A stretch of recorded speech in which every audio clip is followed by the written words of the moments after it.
अरे गवना करैती राजाइले खातम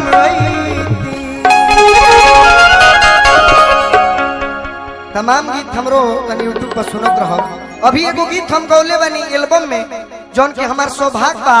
कि जिगर फिल्म में पवन भी अपना मुखार बिन से गौले बनी वो सुना देते एक लाइन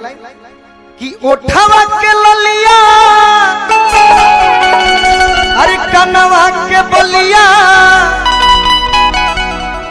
अखिया के तोहरा काजरा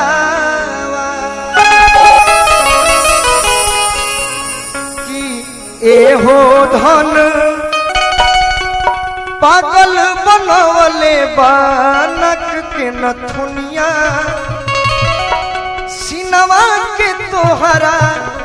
सिंगारा। लेकिन जब से भैया जियो के सिम आई तब से मेहरारू एकदम बेचैनी में हो गई सो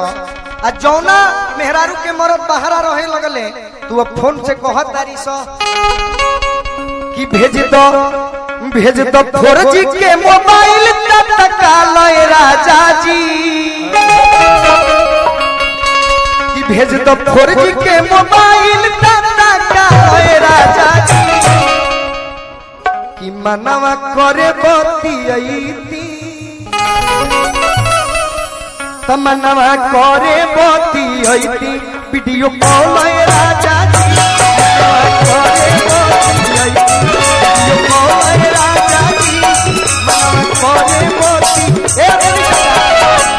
अच्छा लगा तो तनी जोरदार ताली बजाओ लोग गीत पर भैया कि भेज दो 4G के मोबाइल टटका लय राजा जी 4G के मोबाइल टटका लय राजा जी वीडियो कॉल लय राजा जी मनवा करे वीडियो कॉल लय राजा जी मनवा करे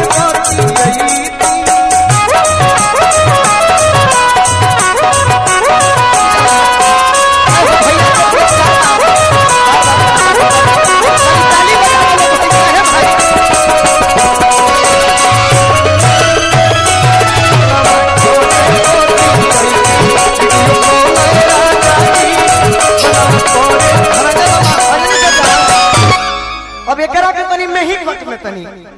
कि भेजले रही जैसन ताहर देहिया मोटा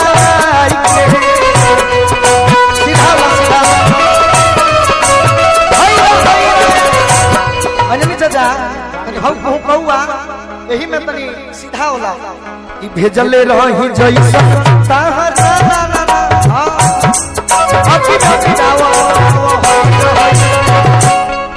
के मोटकी भामे डबल मार की है घोकौआ कि भेजले रही जैसन ताहर देहिया मोटा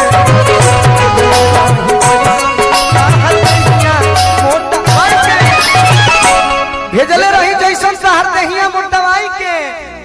ऐसने बड़ो की तू बराई ओइलो जाके ऐसने बड़ो की तू बराई ऐसने बड़ा की बड़ाई